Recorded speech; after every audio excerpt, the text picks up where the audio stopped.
With the new millennium just underway, the genre decided to expand once again into more original works. It's worth noting that the genre at this point is in the last throes of the fusion era, and the naming convention of the era that we will be entering in has yet to be fully fleshed out. By me, because I'm the only one who's really working this angle.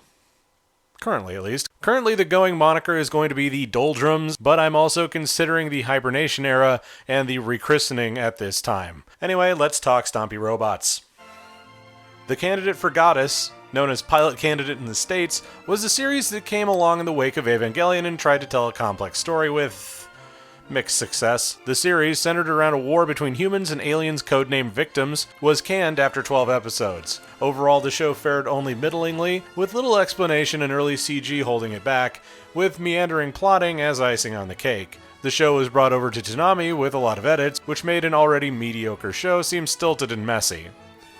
Sakura Wars got a TV series this year, which was not nearly as good as the OVAs. It kept people's interest up in Sakura Wars as it transitioned from earlier systems to the newer consoles, which was important for any game franchise. However, while the show did a lot more to flesh out the characters, the transition from OVA to TV sucked the life out of it. It would also come over to the States like the rest of the animated series, but it never quite impacted the way it did in its home country. Gear Fighter Dendou was the first new Super Robot property to hit the airwaves, and it worked out well for a show that lasted 38 episodes. The series focused on Ginga and Hokuto, who were chosen by Dendou, the robot, to fight the Galfa, who are some kind of data monsters. They have to find these data weapons before the Galfa do, otherwise they'll wipe out humanity. You know the drill. The series was written and directed by the same team who would go on to do Gundam Seed, but sadly would not end up overseas.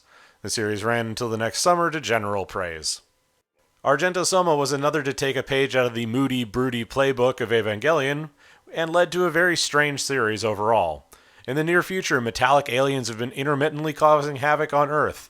When a metallurgist loses everything, when one of the aliens he's experimenting on goes berserk, he joins the organization known as Funeral to try and take revenge in their Sarg mobile weapons.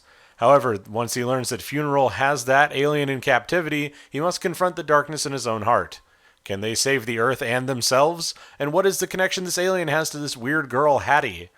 The music of the series was one of the big draws, as well as the interesting character designs. The atmospheric, moody series ran for 25 episodes, with the final episode as an OVA, and was released stateside in the late aughts. Invincible King Tri-Zenon is about what you would imagine for a show named such a thing, and you'd be forgiven for thinking it was some kind of missing in action Brave series entry. The show plays about like you'd expect. While the colors are nice and vibrant for a digital series, it also has some very obvious corners cut. Fight the baddies, transforms, Tri-Zenon, you've got 26 episodes before You're Under Arrest happens, which incidentally would be the one to take over Tri-Zenon's time slot before it was forgotten. Hiwou War Chronicles is an extremely simplified looking series from Bones that aired this year. The premise revolves around a boy named Hiwou and his clockwork doll Homura, which functions essentially like a mech. After his village is destroyed by the Wind Gang, he goes on a quest to defeat them, and meets a number of historical characters on the way, all just prior to the Meiji Restoration. It'd be similar to running into George Washington while piloting some sort of steam-powered mech in the 7 Years' War in America. Along the way, he meets friends and enemies that help him to grow as a person, and in the end, it's another incidental mech show with an interesting pastiche. It was given an English release, but it never made it farther than Southeast Asia. Shin Getter Robo vs. New Getter Robo was the kind of glorious mess that really landed what was great about Getter Robo and Getter Robo Go in the first place. It was a more faithful version of Getter Robo Go than the anime from the 90s, though the designs would remain intact. It links up the timelines for a crossover that takes the whole Getter world by storm and gleefully revels in its own ridiculousness for an anime that only cares about making things go boom. And it does it with style and panache, though not a lot of substance. But then, it's Getter, and really doesn't need much. By this point, mecha shows and anime in general were being brought over to the States, and it was affecting production of TV series overall. And 2001 saw some interesting offerings on both sides, which we will touch on next episode.